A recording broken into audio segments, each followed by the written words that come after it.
Hello, my name's Jancis Robinson, and I'm what they call a wine expert because I'm a master of wine and I earn my living pontificating about wine. But I know I have no special gifts. It's just that I've been lucky enough to have been exposed to the fantastic people and places that produce this delicious drink.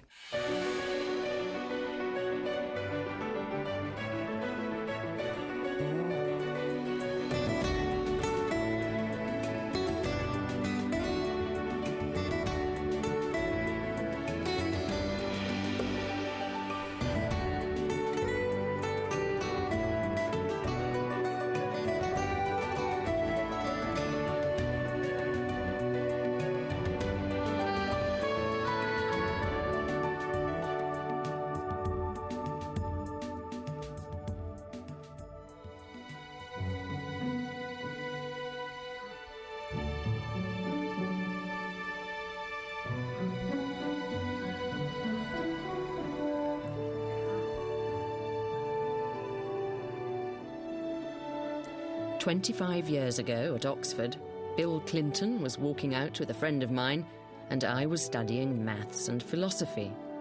I must have been quite brainy then. The careers advisor suggested marketing or computers. While I was at university, I had a particularly well-heeled boyfriend, which meant that I ate out so well I eventually became the university's restaurant critic. One night he took me out to dinner and ordered a bottle of wine just like this one that was to change my life. I'd hardly come across wine before coming to Oxford. Very few English people had in the 50s and 60s, but I soon got the hang of it.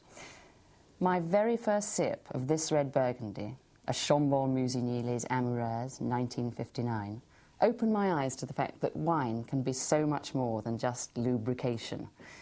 It's the liquid expression of a place, a person and a year, and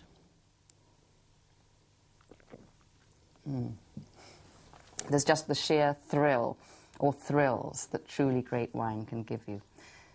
That wine made me realise that what I was really interested in wasn't maths and philosophy, but eating and drinking. And I've somehow managed to make a living out of it ever since.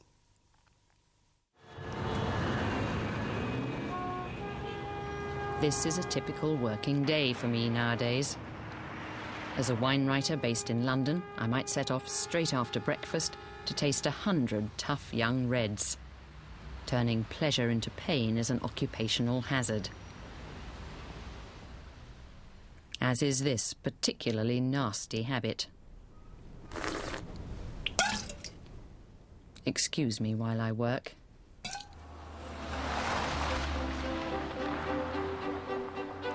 But this is definitely play, one of the perks of the job.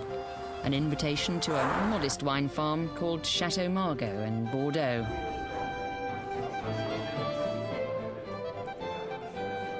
I do occasionally have to go on field research trips. And of course you can't really judge a wine unless you have it with food and discuss it with the people who make it. But I promise you this is very unlike the average day spent hunched over a word processor at Chateau Robinson.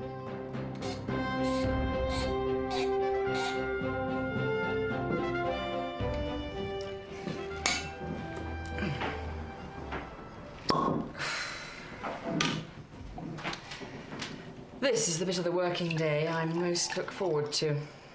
The end.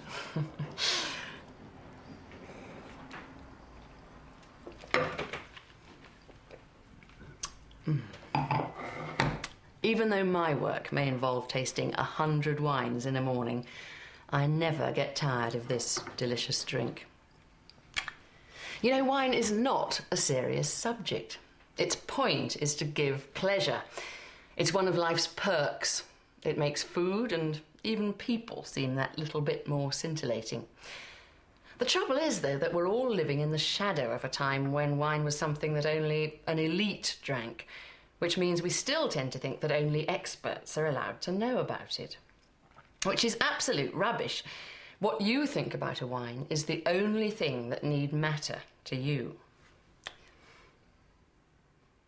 like Grave in France. Could I be a real creep and try the Pinot Noir? A bit middle of the road or a bit wishy-washy. It's got a lovely sort of raisin taste to it as well. Wine professionals like this lot have no special powers, you know. Anyone with a sense of smell and an interest in wine can be a wine taster. Tasting so subjective and the jargon so imprecise, but your impressions and your words are every bit as valid as theirs. They can't agree, so why should you? Disgusting. No, that's brilliant. I really like this I hate wine. that. I really hate What are we looking at? We're looking at this Disgusting. really great Rheingau. Smells of rice pudding. Yeah, I think it's got something to offer. Summer's Dean, picnic, sourdy food. It's deck chair wine on a bad day. All these instant judgments depend on that fleeting moment when liquid meets palate. But actually, in professional wine tasting, the palate's the last thing they use. The first thing's the eye, especially if they're indulging in that very silly game called blind tasting, trying to work out what mystery wines are, because the look of a wine can give you all sorts of clues.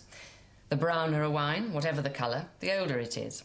Reds go from deep purple to pale brick, while white wines deepen with age. If a red wine's very deep coloured, it may be either very young or made from very ripe grapes, which can help you guess the vintage year, or from a grape variety that's particularly thick-skinned, such as Cabernet Sauvignon or Nebbiolo. The amount of brick tinge at the rim can tell you how old it is. The more orange and less blue, the older the wine. The standard way to look at a wine's colour is to tilt the glass away from you against a white background. You find real winos pulling out their cuffs if there's no white tablecloth. And it helps, of course, if the glass is as thin as possible and completely plain, no colour or engraving to distract you. But the next stage in wine tasting is the most important, and it involves not the eye or the mouth, but our most sensitive tasting organ by far. See how badly these supermarket tasters do when deprived of what their noses are capable of telling them, and of clues from the colour. This is why food seems so completely tasteless to someone with a heavy cold, and why a damaged sense of smell is the only obstacle to becoming a crack wine taster. The best tasters tend to be between 30 and 60, and female. But you'd think even a man could spot the difference between tuna and yoghurt.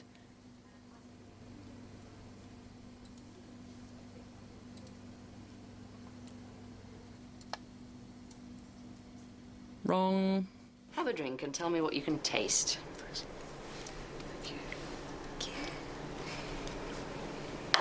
What can you taste, Sam? Just tastes like chlorinated water, that's wine. Like chlorinated water? I can't taste anything. It's just warm, wet, nothing else. Nothing at all? Nothing at all. Nothing, just like water. Take your clip off and see if you can work out what it is. Almond. Vanilla? Very good. Cabbage water or Brussels sprouts or something. But quite drinkable if you've got a clip on your nose. Wine tasting is to a large extent an attempt to persuade wine to give up as much vapour, as many flavour messages as possible. Swirling it round like this helps because it maximises the wine's surface area and encourages thousands of little flavour messages to escape and collect in the glass. That only works, of course, if the glass goes in towards the rim, so you don't lose anything, and if the glass isn't too full, otherwise there's nowhere for the flavour messages to collect. Among wine fanatics, it's considered sensible, rather than mean, to fill glasses no more than half full. You just have to top them up more often. The glass should ideally also have a stem, so you can swirl easily without affecting the wine's all-important temperature. So the business of actually tasting begins with 2 or 3 swirls and a concentrated sniff. All that sensual pleasure. And still alcohol's played no part in it. In fact, it would be perfectly possible to be a great wine taster and a complete teetotaler, because the nose, our most sensitive bit of tasting equipment, is helped in only a minor way by thousands of tiny taste buds all over the inside of the mouth, but hardly at all in the throat. You don't actually have to swallow a wine to taste it. which is why we professionals spit for a living. And sometimes, when we have to taste 100 wines a day, we spit to live. But we want to put as much of the inside of our mouths in contact with wine as possible. And we like to draw in a bit of air to encourage yet more flavour messages up to the nose from the back of the mouth, which is why we look and sound quite so disgusting when we taste wine.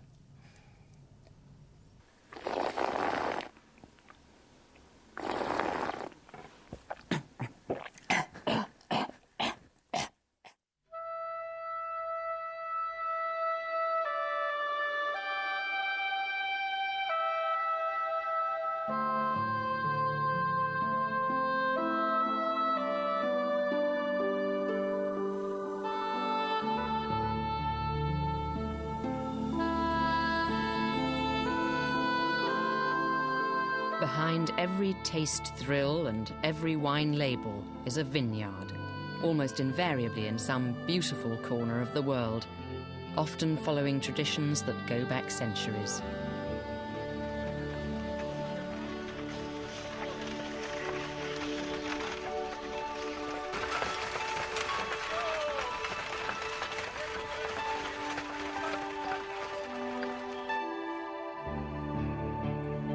But what is it about the fruit of the vine that's so special? Why hasn't the fermented juice of the orange or peach been celebrated by generation after generation? Well, the grape's not just any old fruit. For a start, it has a special sort of acid that can preserve its juice for decades, even centuries.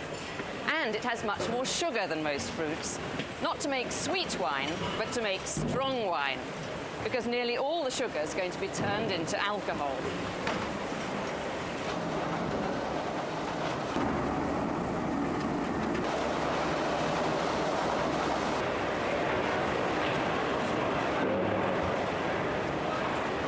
You can't see them, but all around me, in the atmosphere of any wine region, there are millions of invisible yeasts, whose natural inclination is to ferment sugar into alcohol.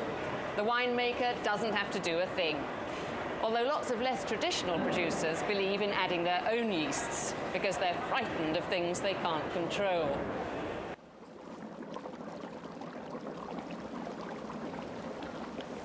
During fermentation, the yeasts turn sweet grape juice into dry wine.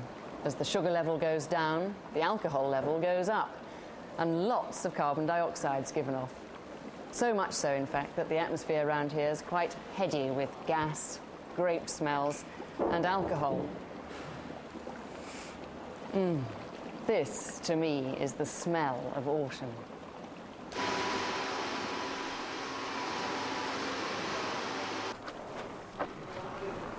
And this, to the Rhone Valley stompers, is the sound of autumn.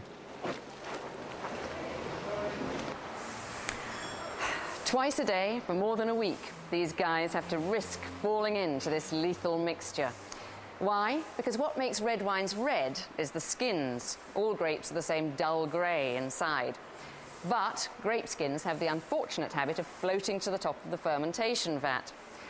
This muscle-building method is just one way, the most traditional, of making sure that as much colour and flavour is leached into the wine as possible.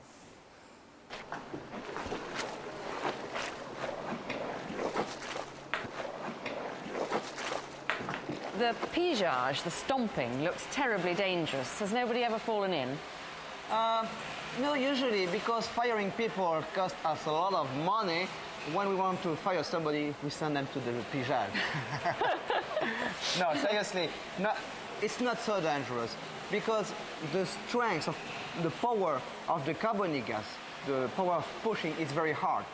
And if we do that by feet and not by hand, it's because by hand we don't have enough strength. So we have to go in the vat to push down the cap. And the goal is to break this cap to permit the carbonic gas to go away, and like that to look for a better skin contact between the juice and the skin, and to extract as much as possible tannins. Tannin from grape skins and oak barrels is the defining ingredient in serious red wine. Tannin can taste horribly like stewed tea in young reds, but helps them stay in shape for the years needed while really subtle flavours develop. The evolution of fine wine may be exasperatingly slow, but the wine world itself is evolving at breakneck speed. Every year, wine producers from all over the world converge on London to hear the results of a 6,000-bottle wine tasting.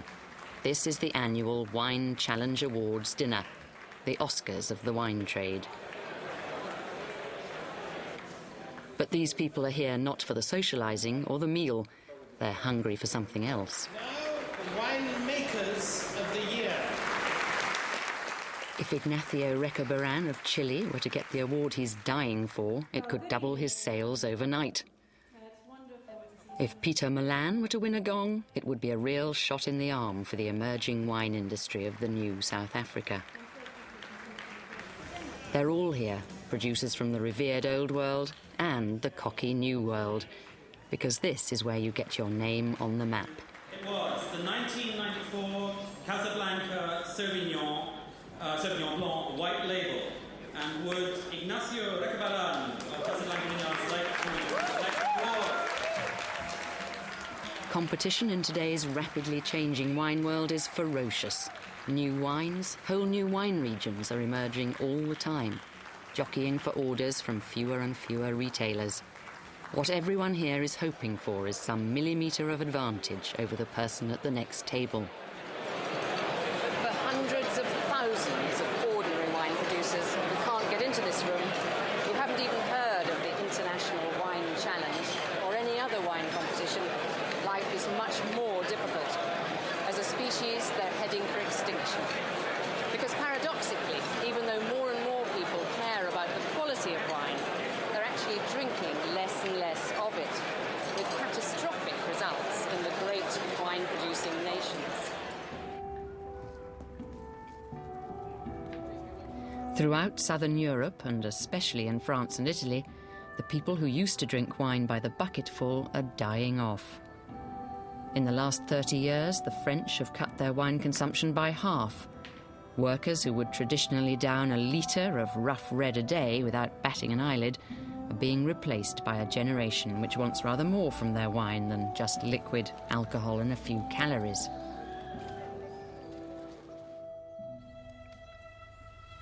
This is the Languedoc in southern France.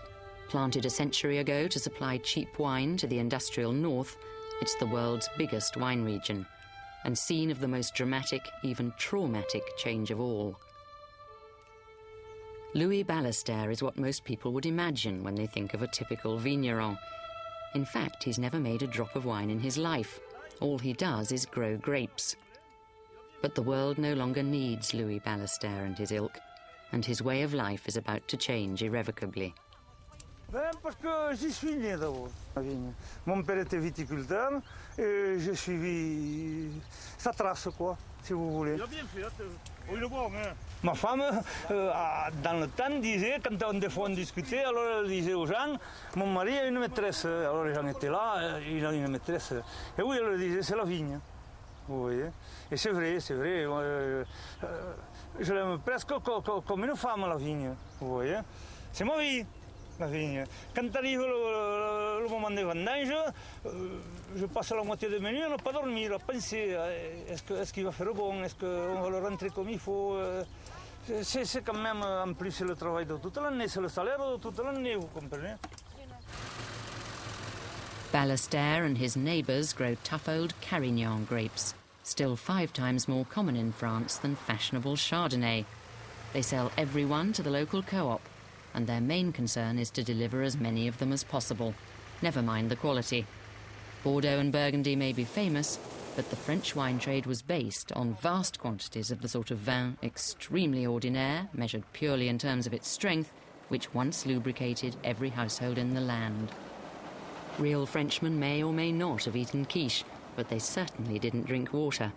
All that's changed, though. Moi, il m'est arrivé en 86, où j'ai eu un bénéfice de 500 francs par mois. C'est tout. Alors, 500 francs par mois, vous ne pouvez pas vivre, vous le comprenez. Hein?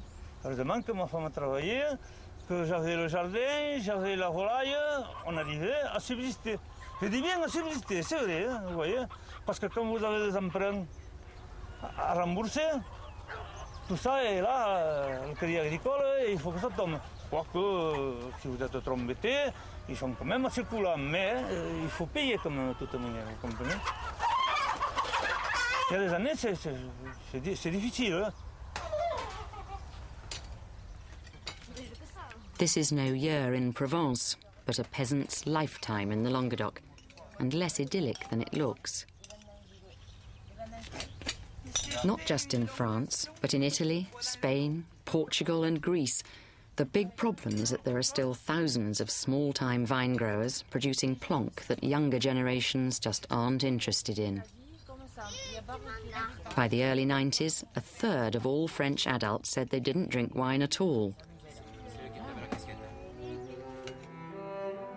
The result is that co-ops like this, which haven't woken up to the consumer revolution, are going to the wall.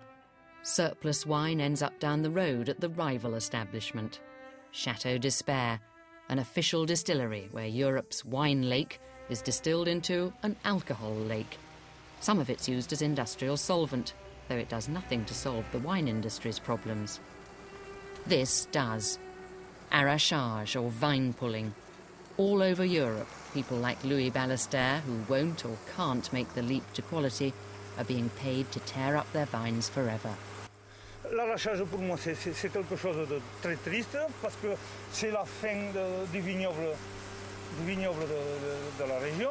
Hein? C'est le désert, si vous voulez bien, c'est le désert, alors il n'y aura plus de vignes, ça fait perdre toute l'économie. Et puis quand on a été viticulteur comme moi depuis des années, quand on voit ça, c'est affreux, c'est la fin de tout, vous comprenez? But if time-worn men like Louis Ballester represent the old face of the wine world, now surplus to requirements, its new face is very different. Sarah Kynock is typical of those who call the shots in today's wine trade. Barely 30, she travels the world selecting wine for one of the large British supermarket chains, buying about $80 million worth of wine a year. She has quite terrifying power. In a single morning, she might order a fleet of tanker loads of wine. She can make or break a small wine producer just by the giving or taking away of a single order. Today, she's in the foothills of the Pyrenees to sniff out a possible new supplier, who, if successful, will have to submit to her every whim. The Boireau family, husband, wife, daughter and son-in-law, have worked hard to build up a small wine estate near Limoux. They've yet to crack the dynamic British wine market, but would dearly love to sell not by the bottle at the roadside, but by the container load to a large supermarket. Supermarket buyers must get the impression that dust never falls in a wine producer's house. The arrival of the Queen of Safeway. Despite the power they wield, supermarket buyers are not necessarily experts. Last year, they may have been buying baked beans. On va commencer à déguster un cabernet, donc. C'est un cabernet 93. Next year, washing up liquid. Relativement petite.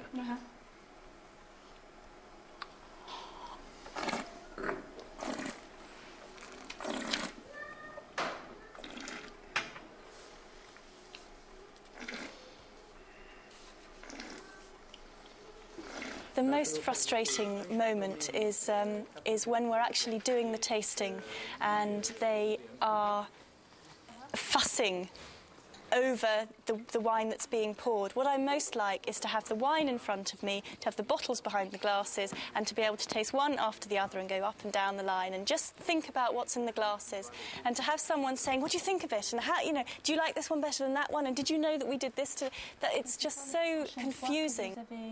Que vous l'avez faite. C'est la première fois. C'est la première fois.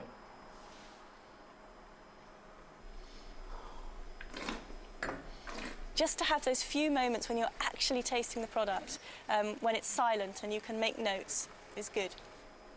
And what do you use? You use your feminine charm or sheer volume of order to get the price down? I think a bit of both. I think feminine charm definitely comes into it. I mean, what's the point of having it if you don't use it?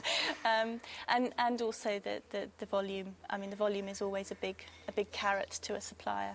Are you ever aware that you've screwed a producer down so much that he's actually losing money on the deal?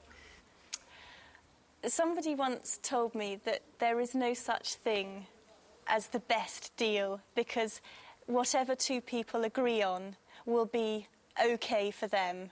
Now, I have to believe in my job that nobody will give me a price that will mean they're going to go bankrupt, because that would be plain stupid. And if I was always worrying about somebody going bankrupt, I'd never do the right deal. So I have to believe that they are sufficiently aware of their own finances to know how low they can go. If you've got a supplier that's supplying you with 40, 50, 60,000 cases of wine, and you say to them, we're not going to deal with you next year, the immediate question is why, and you say, well, somebody can do 10 centimes better, and they say, well, so can we. You know, we'll do it. We'll do this 10 centimes. And you say, yeah, but their quality's just slightly better. But how? You know, how is it better? Show us the wine. We'll match it. We'll match it exactly. And actually what you're trying to get at is that for that you don't love them anymore. You don't love them anymore. And that's actually the most difficult way of dropping a supplier. 8 agonising months later, Sarah Kynock finally makes her decision, and it's no. The Boeros have been left standing by competition from abroad. The wine world's certainly changing, at a faster rate than ever before. And many of those changes directly benefit us, consumers. All over the world, not just in France, people are drinking less and less wine, yet they know and care more and more about the quality of it. So competitive is this flooded, cutthroat wine market that producers can only stay afloat if they're genuinely trying to make better wine every year. And the great thing about this international wine surplus is that in real terms, ordinary to medium quality wine costs about the same now as it did 10 years ago, yet the quality's gone zooming up. In the programmes that follow, my aim is to help you navigate your way around the dynamic world of wine. And the best way to do that is to get to grips with the main wine grape varieties, which do more than anything else to determine how a wine's going to taste, and are now planted just about everywhere. I have seen the future of wine, and its name is Cabernet Sauvignon and Chardonnay.